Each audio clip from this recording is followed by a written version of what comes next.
নমস্কার বন্ধুরা, আজ আপনাদের সাথে শেয়ার করছি ডিমের দারুণ একটা রেসিপি।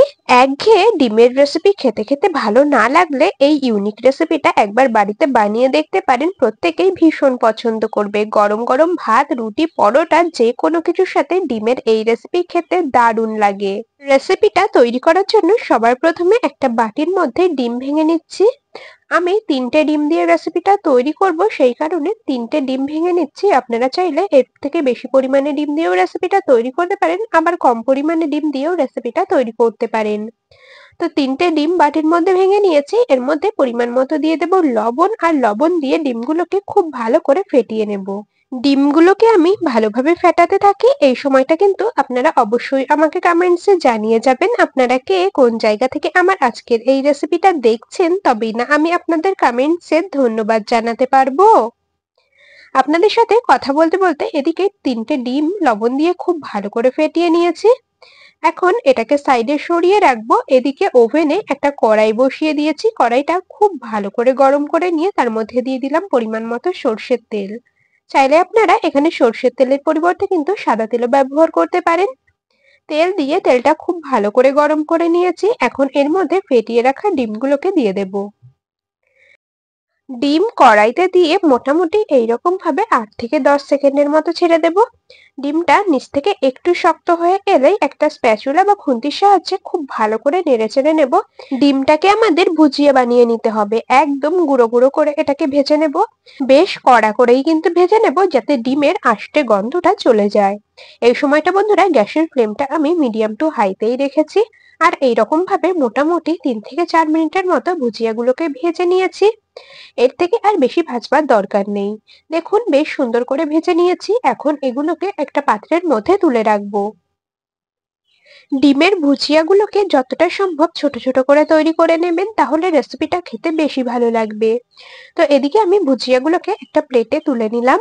এখন এই কড়াইতেই দিয়ে দিচ্ছি পরিমাণ মতো সর্ষের তেল। চাইলে আপনারা এখানে সর্ষের তেলের পরিবর্তে সাদা তেলও ব্যবহার করতে পারেন। তেলটা আবারও খুব ভালোভাবে গরম করে নিয়েছি। এর মধ্যে ফোড়নে দিয়ে দিচ্ছি 1/2 চামচ কালো জিরে। কালো জিরে সুন্দর একটা ভাজা গন্ধ বেরোনো পর্যন্ত কালো জিরেটাকেও ভেজে নিতে হবে। ফোড়ন থেকে সুন্দর ভাজা গন্ধ বেরিয়েছে। এখন এর মধ্যে দিয়ে দিলাম পেঁয়াজ কুচি।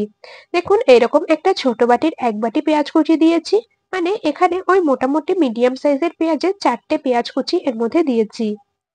এই রেসিপিতে পেঁয়াজের পরিমাণটা কিন্তু একটু বেশিই দিতে হবে।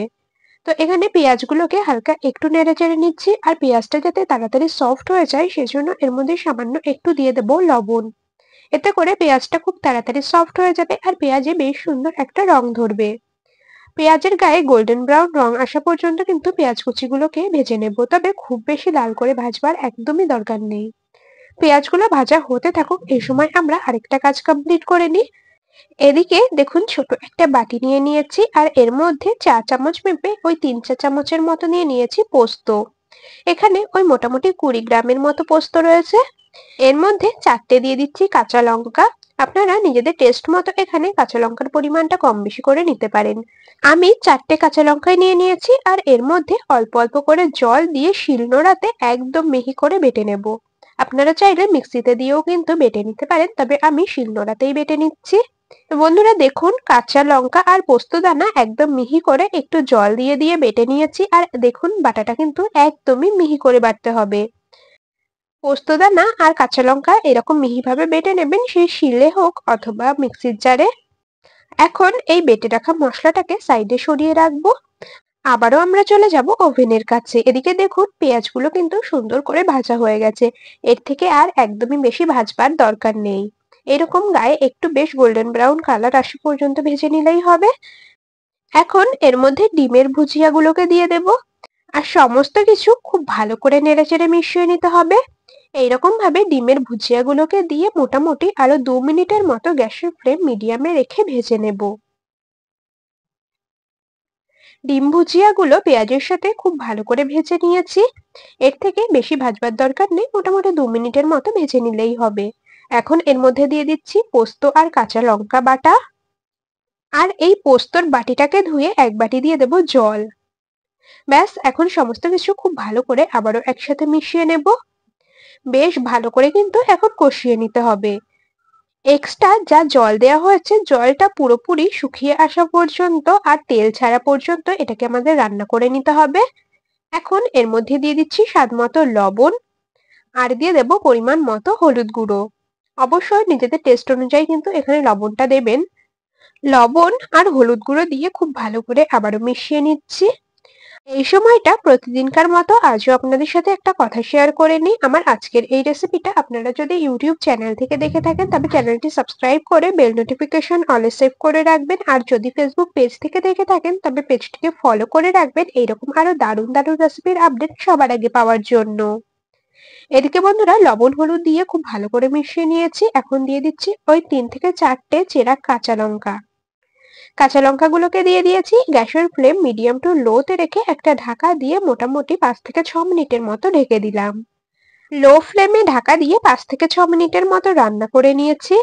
আর এখন ঢাকাটাকে খুলে নিলাম। আবারও খুব ভালো করে একটু নেড়েচেড়ে নেব। আর দেখতেই পাচ্ছেন ডিম থেকে কিন্তু বেশ সুন্দর তেল ছেড়ে দিয়েছে।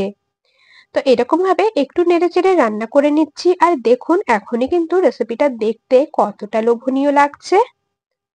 এইরকম ভাবে পুরোপুরি জলটা টেনে আসা পর্যন্ত আর এর থেকে হালকা তেল ছাড়া পর্যন্ত এটাকে রান্না করে নিতে হবে। এখন এর মধ্যে দিয়ে দেব বেশ খানিকটা পরিমাণে কুচনো ধনেপাতা। ধনেপাতার পরিমাণটা একটু বেশি করে দেবেন, তাহলে খেতে বেশি ভালো লাগবে। তো ধনেপাতা কুচি দিয়ে আবারও সমস্ত কিছু একসাথে খুব ভালো করে নেড়েচেড়ে মিশিয়ে নেব।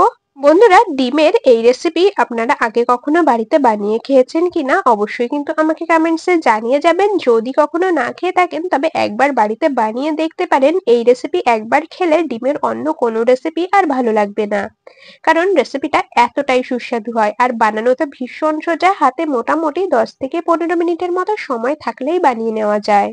তো ধনেপাতা কুচি দিয়ে খুব ভালো করে মিশিয়ে নিয়েছি। আর এখন গ্যাসের ফ্লেমটা অফ করে রেখেছি। ধনেপাতার গন্ধটা যাতে খুব ভালো করে মিশে যায় সেই জন্য ঢাকা দিয়ে 10 মিনিটের মতো স্ট্যান্ডিং টাইমে রাখলাম।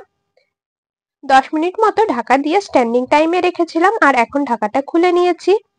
দেখুন রেসিপিটা কতটা লোভনীয় লাগছে, দারুণ খেতে হয়। একবার না বানিয়ে খেলে বুঝতেই পারবেন না। তো এখন রেসিপিটাকে একটা বাটির মধ্যে পরিবেশন করে নেব। গরম গরম ভাত, রুটি, পরোটা যে কোনো কিছুর সাথেই কিন্তু ডিমের এই রেসিপিটা আপনারা পরিবেশন করতে পারেন। বন্ধুরা আমাদের আজকের এই রেসিপিটা সম্পূর্ণ দেখার পর আপনাদের কেমন লাগলো অবশ্যই কিন্তু কমেন্টসে জানিয়ে যাবেন। যদি ভালো লেগে থাকে তবে ভিডিওটিতে একটি লাইক আর বন্ধুদের মধ্যে অনেক অনেক শেয়ার করে দেওয়ার অনুরোধ রইল।